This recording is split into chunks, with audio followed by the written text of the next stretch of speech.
यत्तिकैमा मन्डी पनि पुग्यो। सब्जीको भाउ त नि सोधिएपछि यतिमा 10 कट्टा आलु पनि लियौँ हामीले, ठुल्ठुलो डायमन्ड। अनि आएर यतापट्टि सिमला मिर्च गोबीहरू हेरेँ मैले, सिमला मिर्च लिएँ। आज त निकै मन्डीमा सस्तो थियो, 30 रुपियाँ किलो थियो।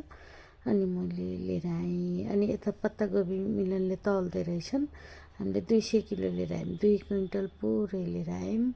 लिएर आएर यो भाइले के बोल्दै थिएँ, हँसाउँदै थिएँ। म पनि उता भिडियो गर्दै थिएँ, यतापट्टि सबैको भिडियो लिँदै थिएँ। त्यत्तिकैमा उता मान्छे डिस्कस पनि गरेको थिएँ। यता हामीले सब्जी ल्याएर पनि गाडीमा बाँध्यौँ, यसरी बाँध्दै थियौँ, बाँध्न लाग्यौँ। यो बेलामा रसी खोल्दै थिएँ मिलन भाइले बाँध्नको लागि, म त बाँधिसकेँ जस्तो लाग्दै थियो। अनि सब्जी बाँध्यौँ, त्यो रमेश भाइ थियो, त्यसलाई भनेर सब्जी दुईजनाले मिलेर आरामले सब्जी बाँध्यौँ। प्याजको पत्ता, सिमला मिर्च। आज हामीलाई च्याउ मिलेको थियो, अलिकति, अलि धेरै खोजेको पाइएन, लैसकेछन्। थोरै मिलेको थियो, थोरै लिएर आयौँ हामीले, त्यो छातै। अनि चिया पनि पियौँ हामीले, आज जाडो पनि थियो। अनि फर्क्यौँ हामी, आउँदै थियौँ हामी, आउँदा आउँदै यस्तै त हो नि, अब कामकाज गरेपछि मन्डी सन्डी धाएपछि 2 पैसा त बचाउनै पर्यो। हेर्नु, यहाँ मन्डी यत्रो सब्जी लिँदा गाह्रो छ। आइबीमा आयौँ हामी, हेर्नुहोस्, हल्का कुनै ठाउँमा कुहिरो लागेको थियो, कुनै ठाउँमा लागेको थिएन। म चस्मिस अगाडि बस्दै गीत गाउँदै, ल हेर्नु है गाडी कुदाउँछन् मिलन भाइले, त्यस्तै टक्क लाएर हामी गफ गर्दै, फुपू बधाईहरू सुन्दै, गाना सुन्दै आयौँ। डेरा बसी उता पुगेको थियौँ हामी। यो बेलामा हल्दीराम पनि आइपुग्यौँ हामीले। डेरा बसीको यता नजिकै हल्दीरामको बोट पनि जलिरहेछ। ल है, करस गरियो हल्दीराम पनि, करस गरेर अगाडि आइयो। जे होस् राम्रै भयो, रमाइलो भयो। फुपू बधाई गफ गर्दै जान्छौँ, आउँछौँ। हप्तामा 2 चोटि दुःख अलिकति। अनि बेलुकामा आएर बिहान पख आएर एकछिन सुतिन्छ पनि होइन। अनि आयौँ हामी, डेरा बसी आइपुग्न लाग्यौँ। गफ पनि गर्दै थियौँ, आउँदै पनि गरिरहेको थियौँ, हाँस्दै बोल्दै गीत सुन्दै।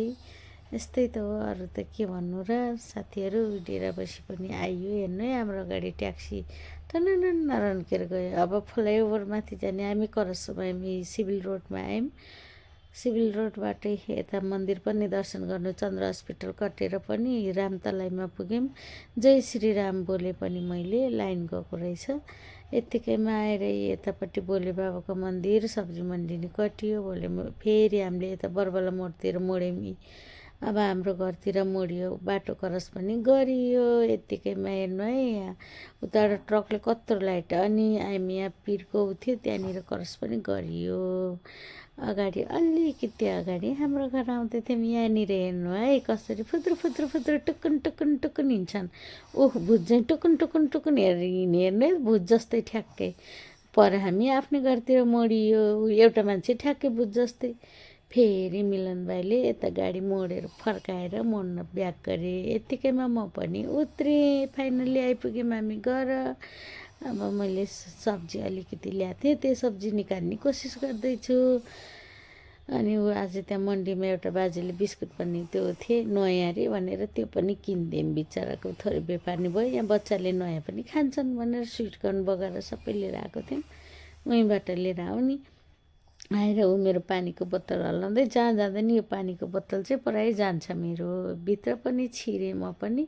यत्तिकैमा लड्डुजीलाई यसो दर्शन गरे जस्तो यो सब्जी राखेँ। अनि लड्डुलाई दर्शन गरे जस्तो गरेँ, उहाँ सुतिराख्नु भएको छ। यत्तिकैमा फेरि भित्र आएँ। अब मैले आएर लाइट जलाएँ। लाइट जलाएपछि फेरि सुतौँ कि अब नम कि भनेर नि सोच्दै थिएँ, गिजर अन गरौँ भनेर। फेरि पानी त तात्नै पर्यो, जाडो छ होइन, चिसो पानीले नुहाउन त सकिँदैन। गिजर पनि अन गरेँ, ब्याग पनि राखेँ, सल पनि राखेँ। एकछिन त ढल्नै पर्यो होइन, आधी घन्टा रातको त मलाई निन्द्रा आउँदैन। यत्तिकैमा म एकछिन ढल्केँ है। बा